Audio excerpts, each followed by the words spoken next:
Have you ever murdered anyone? Or perhaps you'd rather not say. Well, whether you have or not, you will appreciate this, that one of the major problems that confronts a murderer is what you do with the body. But for the man who strangled his wife in London on the Christmas Eve of 1941, that question, what to do with her afterwards, it wasn't so difficult. You see, there were any number of bodies being discovered around that time, bodies of people who were victims of the Nazi bombs.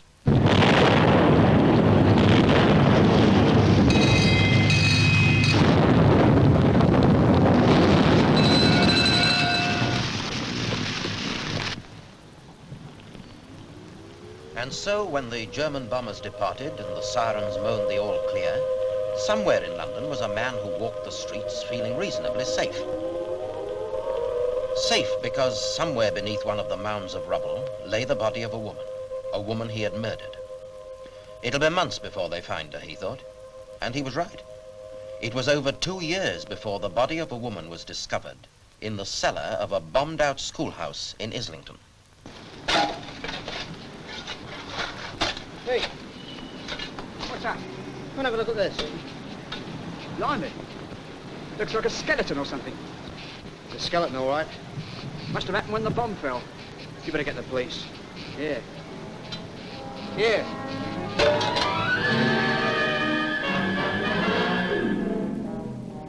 You know, the murderer always overlooks something, or nearly always anyway. And there was one thing that this particular murderer overlooked. He overlooked the fact that every bomb victim was subjected to a very careful medical examination.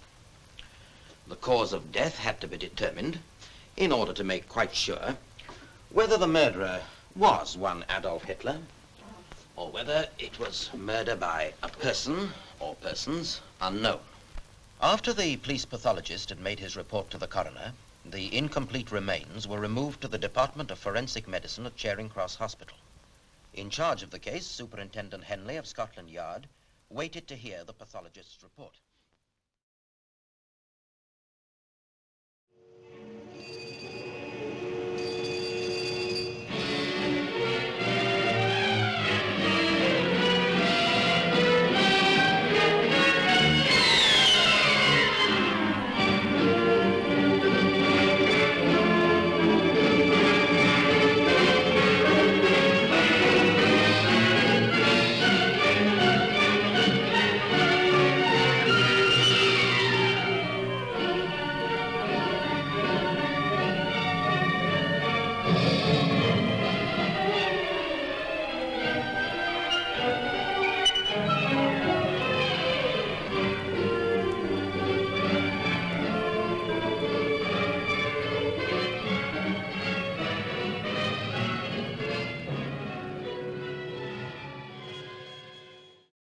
Charles Drayton was tried at the Old Bailey, and he was found guilty of murder.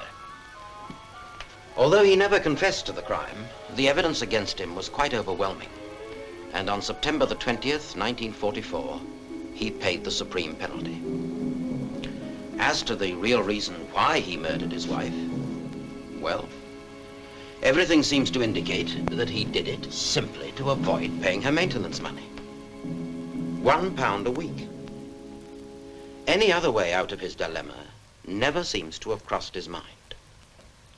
But Charles Drayton wasn't a very intelligent man. But then murder isn't a very intelligent act.